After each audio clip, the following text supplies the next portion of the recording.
Грек жаңғағының пайдасын білесіз бе? Бәріңізге қайырлы күн. Ең алдымен осы видеоға лайк басып, пікір қалдырып, қоңыраушаны басып қойыңыз.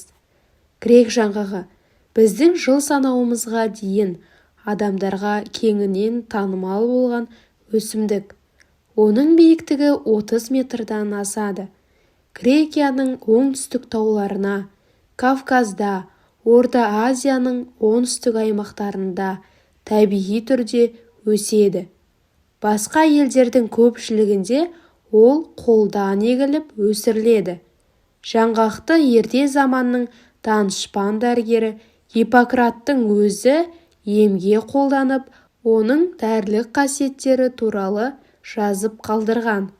Онда кез келген уақытта ыңғайы келіп қалса, жаңғақтың жапырағын, оның дән жолдасы сырғасын қайнатып ішіңдер, жаңғақтың көк қабығында пайдаланыңдар деген екен. Жаңғақтың дәні адам ағзасына қажетті майға өте бай өсімдік.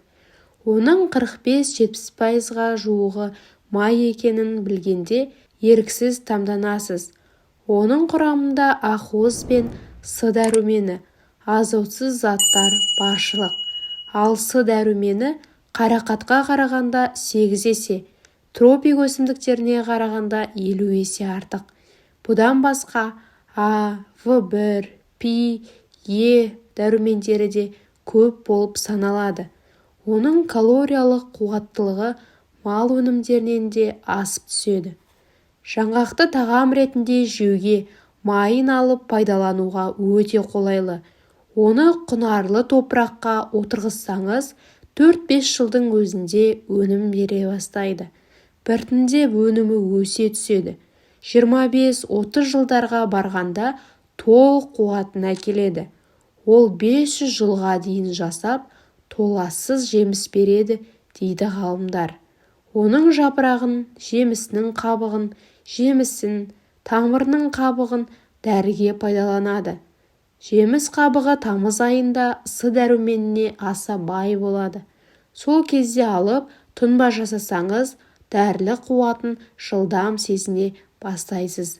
Жаңғақ дәнінде калий, кальций, магний, фосфор, темір, тағы да басқа химиялық элементтер көп. Өт жолының қабынуына күн сайын таңертең аш қарынға 25 грамм жеп отырыңыз. Көп ұзамай өз нәтижесін көрсете бастайды. Көп аурудан әлсіреген адамды емдеу үшін 300 грамм жаңғақ дәніне 300 грамм өрік дәнін, 30 грамм сүйексіз мейіз, 2 лимонды ет турағыштан өткізіп, оған 300 грамм бал қосып, араластырып, тоңазытқышқа қоясыз. Күн сайын жатарда осыдан 1-2 шай қасық жеп жатыңыз. Ерлердің жыныстық қуатын арттыру үшін 12 жаңғақ дәніне 200 грамм қара өрік, 50 грамм сүйексіз мейіз үшеуін қосып, араластырып қоясыз. Күн сайын астан соң 2 қасық жеп соңынан аздап айран ішіңіз. Бауырды, ішектерді тазалап, есте сақтау қабілетінің төмендеуіне жаңғақтың кепкен жапырағынан қайнатып, тері ауруларына қолданады. 300 грамм жапырақты 1 литр суға 20 минут ақырын қайнатып, 3 сағат бұқтырып қоясыз да, астаудағы суға қосып шомыласыз. Адам ағзаларын тазалау үшін пісіп үлгермеген жаңғақ қабығынан, жапырағынан сығып нілін алады да, жүректің қауіпсіз қағуына, сүйек және тері туберкулезіне дәрі ретінде шай қасықпен күніне 3-4 рет қабылдайсыз.